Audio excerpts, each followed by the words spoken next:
আরে বাবা, তোমরা নতুন ছাত্রদের দল, রাজনীতিতে জামাত ইসলামের সাথে পাল্লা দিতে গেলে আরো বহু দূর যাইতে হবে। জন্ম নিয়েই বাপের সাথে পাল্লা দিও না। একটা বুড়ো মাজা কুচো করে রাস্তা দিয়ে হেঁটে যাচ্ছে, মাজা কুচো হয়েছে লাঠি হাতে। একটা যুবক ছেলে এসে বলছে, ও বুড়ো, তোমার মাজা এত কুচো হয়েছে কেন?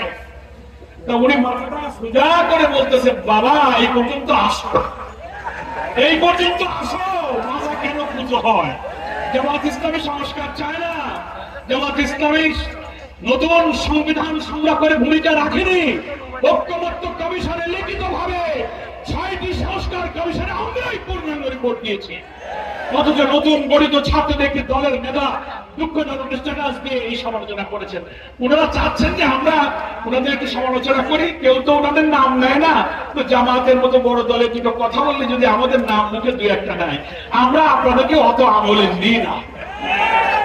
এই পর্যন্ত এসে জামাতের রাজনৈতিক ম্যাচুরিটি বোঝার জন্য আরো কিছু পথ হাঁটতে হবে। ধৈর্য ধরো, হাঁটো, এক্ষুনি সমালোচনা করো না। সামনের বহুদূর যাওয়া, লেখাপড়া শিখেছো, তোমাদের জন্য দোয়া করি। ২৪শে জুলাই গণ অভ্যুত্থানে তোমরা অনেক ভূমিকা রেখেছো, অনেক আত্মদান, তোমরা জোড়াই যোদ্ধা, তোমাদের প্রতি আমাদের শ্রদ্ধা এবং দোয়া থাকবে। কিন্তু বড় বড় রাজনৈতিক দলের এমন রাজনৈতিক ভাষায় সমালোচনা করো, কিন্তু অশ্লীল, অশোভন, অরাজনৈতিক ভাষা ব্যবহার করাটা কোন রাজনৈতিক দলের নেতাদের জন্য শোভনীয় নয়। সকলকে আমি ধন্যবাদ জানাই।